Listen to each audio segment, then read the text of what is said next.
quality एडुकेशना बोरै जागोन दा 1060टा जुदि ग्रेजुवेट पोस्टआनो खालि जानानै थायो हाई स्कुलाव मास्टारनि फिलआप खालामना बे स्कुलावलाय मा मोजां एडुकेशन जानांगौ बेलाय गासै आरोबाव माबाया पोस्ट ग्रेजुवेटआ गासै 72टा दङ फिलआप खालामबोआखै एकदम स्टिल दंबाय थायो एलपि स्कुलावबो दङ 984टा पोस्ट खालि दं दा बेफोरबायदि खालिखौ जोङो इमिडिएट फिलआप खालामनानै लानांगौ आरो बेसिकलि गासै माने बुंनो थांबा बर' मिडियाम स्कुलावनो दस्रा मिडियामाव नङा बर' मिडियामाव आरोखि बर' बिजोङाव दा बेफोर फिलआप खालामनांगौनि प्रसेसखौ दा लानाय जादों सिगां एलपि आरो एमइनिखौ फिलआप खालामनो थाखाय दा स्क्रुटिनि खालामबोबाय थादों भेरिफिकेसन जागासिनो दं दा 10-15 दिनसोनि गेजेराव भेरिफिकेसन खालामनायनि प्रसेसा जोबसिगोन आरो बे जोबनाय लोगो लोगो जोङो जानुवारिहालागै एपइन्टमेन्टखौ होनो हासिगोन मोनसेबो खालि दोननाय नङा दा गासै फिलआप खालामजोबगोन बेनि उनाव जानुवारिनि गेजेराव जेरैखि जाया नैबे 1060टा पस्टसो खालि दङ ग्रेजुवेट टिचारनि हाई स्कुलफोरनि बेखौबो फिलआप खालामनो थाखाय जानुवारियाव जोङो इन्टारभिउ फाथिगोन जानुवारियाव जों इन्टारभिउ फाथिगोन इलेक्शननि एसे सिगां नङाबा इलेक्शननि एसे उनावबो थांनो हागौ जायखिया प्रसेसखौ जों स्टार्ट खालामसै ग्रेजुवेटनि 1060टा आरो पोस्ट ग्रेजुवेटनि 72टा बे मोननै पस्टखौ फिलआप खालामनायनि इन्टारभिउनि प्रसेस खालामनो बावैसोनो आङो मोनसे कमिटि बानायनानै होनो थाखाय माने प्रसेस खालामदों दा सोरखौ लानानै खालामजायो एलपि एमइनिया कमिटि बानायना होनानै बिसोर दा मावगासिनो दं आरो 10-15 दिनसोनि गेजेराव बिसोर फाइनाल माबाखौ होनो हासिगोन बे जासिगोन दा बेफोरबायदि जों फिलआप खालामलांनो हायोबा होमबाना स्कुलफ्राव मास्टारफोरनि क्राइसिसआ जोबगोन आरो मास्टारफोरनि सर्टेजआ जेला जोबगोन होमबासो जोङो स्कुलफोरखौ एसे मोजाङै छात्रफोरखौ फोरोंनो हानाय बे स्ट्रेंथआ जोंनाव फैफिनगोन दा सासे मास्टार बबेबा जायगायाव सासेल' मास्टार दं एलपि स्कुलफ्राव नायदो सासेल' मास्टार दं सरकारफ्रा जेरैबायदि खामानि मावनो होयो मास्टारफोरनो दा दुनियानि जगायन' खामानिखौ बे मास्टारफोरखौनो मावहोबाय थायो ओमफ्राय बे मास्टारफोरखौ मोजां रिजाल्ट खालामनो हायाबा सरकारा बांसिन बिसोरखौनो रायोना राया सबसे रायजासिनग्रा होनबा मास्टारफ्रानो दस्रा डिपार्टमेन्टनि साख्रिआवलाफ्रा बारा रायजाया गोरलैसिनै रायनो हायो होनबा मास्टारफोरखौनो ओमफ्राय बे मास्टारफ्रा बोरै मोजां रिजाल्ट खालामनो हानांगौ सासेल' मास्टार एलपि स्कुल गंसेयाव बे मास्टारखौनो नोङो हनै माने माबा बिएल' हनै माबा बायदिसिना सरकारि खामानियाव बाहायबाय थानोसै गभर्नमेन्टआ स्कुलाव फोरोंनो मोनला मा जानांगौ बिदिजों रिजाल्टआ मोजां जायाबा दोखो राया बेफोरब्रा गासिबो अनेक आरो दाथ' जिबायदि नियम जाबाय बे माबा माने टिउटर माबा-माबि बायदिसिना होननानै मास्टारफोरखौ जेबायदि क्लासिफिकेसन खालामबाय गंसे स्कुलावनो सोरबाया टिउटर गंसे स्कुलावनो सोरबा रेगुलार मास्टार खामानिया एखे मावगासिनो दङ बेबो 10टायाव फैनानै 4टासिम बेबो 10टायाव फैनानै 4टासिम मावगासिनो दं बे फोरोंनाय बे स्टाफ बे स्कुल बे सासे मास्टारानो बेथननि बेलायाव हनै बेना 10,000 मोनो 12,000 मोनो दा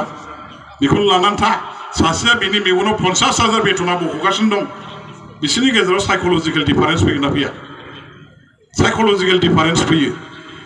जेबायदि खस्थ' दाथ' जेबायदि खस्थ' मोनफादों आंबो मास्टारफोरनि समस्याखौ बिबु बिला मिथिजोब्बाय आं जा दं आरो मोनसे समस्याखौनो सानसेयाव खमसे खम 20-25 बार आं रायलायबाय थानांगोन खारन एस'सियेसननिफ्राय थांसै सानसेयावनो खनसे बे एखे बाथ्रा बे एस'सियेसना रायलायखांनाय बाथ्राखौ 1 घन्टानि उनाव 10-12 जन आरो ग्रुप फैबावसै बे एखे बाथ्रा आरो फैबावगोन 5 जनिया ग्रुप बे एखे बाथ्रा आरो 10 जनिया फैबावगोन खमसे खम मोनसे समस्याखौ आङो दा 20-25 बार रायलायबाय थानांगौ सानसेयाव बानायबो मोनबाय आं दा आंगायनो मोनबाय आं दा एसे रायहरबायबो आं एसे मास्टार एस'सियेसनखौ दा नोंसोरखौ आं बुंसै नोंसोर बिदि दिगदारि खालामबाय थाबा नोंसिनि खामानिखौ आसाम गभर्नमेन्टआव हरफिनगोन होनना बुंदों आं दा आसाम गभर्नमेन्टआव हरफिनगोन आङो नोंसिनि खामानिखौ मावनाय नङा बिदि दिगदारि खालामबाय थाबा एखे बाथ्रा एखे खोथा एखे एजेन्डा सानसेयाव 20 जन 20 बार 25 बार रायलायबाय थानांबा एसे आंगायनाय मोननो नागिरो कारण आं जेराव बुंगासिनो दं बुंहरगासिनो दं दा समस्या ओरैहाय आसाम गभर्नमेन्टनि मुख्यमन्त्रि आसामनि माने एडुकेशन मन्त्रि बिथांमोनजों रायलायनानै मोनसे बुजाफोरायाव फैबाय आरो बे आयेननि बाथ्रा दाख्लै आसाम एसेम्बलि 25 तारिखआव जनायनि सिगां नभेम्बरनि 25 तारिखआव एसेम्बलि जिरायदों बेनि सिगां चिफ मिनिस्टारजोंबो रायलायनाय जादों एडुकेशन मन्त्रिजों रायलायनाय जादों कारण मिथिगौ जे 25 तारिखनि सेसनाव 25 निफ्राय 29 सिम जे जादों बे सेसनाव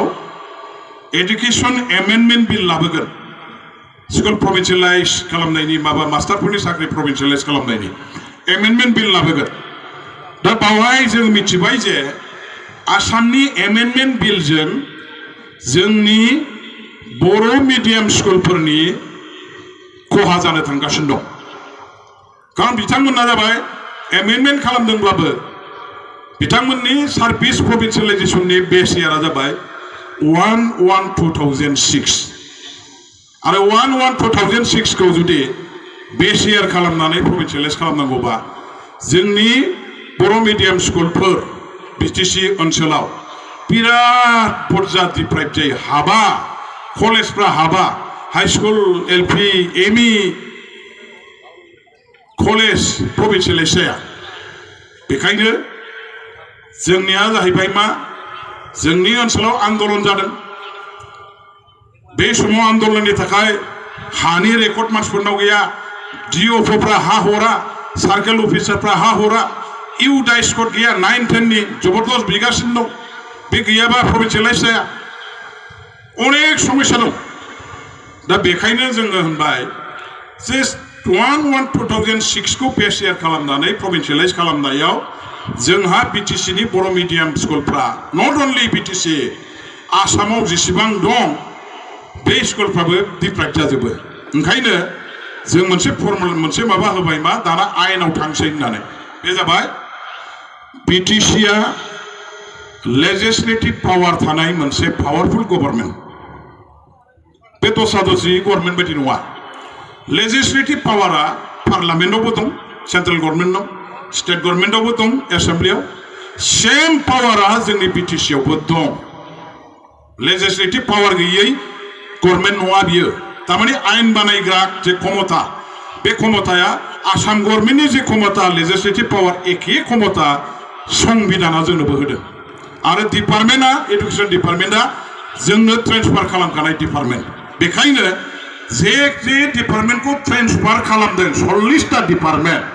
बे 40टा डिपार्टमेन्टखौ जों बोरै सालायो बोरै सालाया बबेखौ बेस इयार खालामनानै जोङो प्रभिन्सियेलाइज खालामो खालामा थिक खालामनायनि मालिकआ जोंसो बिटिसिआसो दस्राया नङा कारण जोंनि आयेनाव जों बेखौ लाबोगोन 1/1/2006 आ बेस इयार जानो मोना 1/1/2006 नि सोलाय जेन'बा जोंना 12बो जानो हागौ 15बो जानो हागौ 16बो जानो हागौ बेखौ जोंनि मथे जों बानायगोन जोंनि एकआव दा बेखौ नायनानै जों ओंखायनो होनबाय मा आसाम गभर्नमेन्टखौ बिटिसिआ जिहेतु लेजिस्लेटिभ पावार दं दैट मीन्स आयेनखौ जोंनो जोंनि मथे बानायनो हायो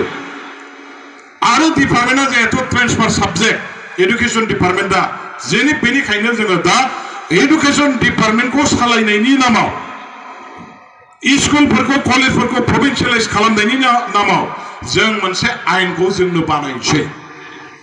लेजिस्लेशनखौ जोंनो खालामसै जोंनो कमप्लिटलि बे अथरिटिखौ होनांगौ आरो बानायखांनानै जों जेसेबां स्कुलखौ प्रभिन्सियेलाइज खालामना हरगोन जोंनि एक मथे बेनि टटेल फाइनान्सियेल बार्डेनखौ आसाम गभर्नमेन्टआ लानांगौ बे बिलनि अपारेशनेल एरियाया बिटिसि एरियाखौ बाद होनानैसो जानांगौ बिटिसि एरियाखौ कभार खालामनानै जानो मोना बिटिसि एरियाखौ कभार खालामनानै जानो मोना कारण बिटिसिआ गावहानो लेजिस्लेटिभ पावार दं एडुकेशन डिपार्टमेन्टआ जिहेतु ट्रेन्सफार साबजेक्ट आरो बे साबजेक्टआव आयेन बानायनानै प्रभिन्सियेलाइज खालामनायनि फुल अथरिटिया क्षमताया जोंहानो दं बेखायनो आसामनि एडुकेशन एमेन्डमेन्ट बिलआ एक्सक्लुडिं बिटिसि एरिया होननानैसो जानांगौ होननानै आं मसनाव लाबोबाय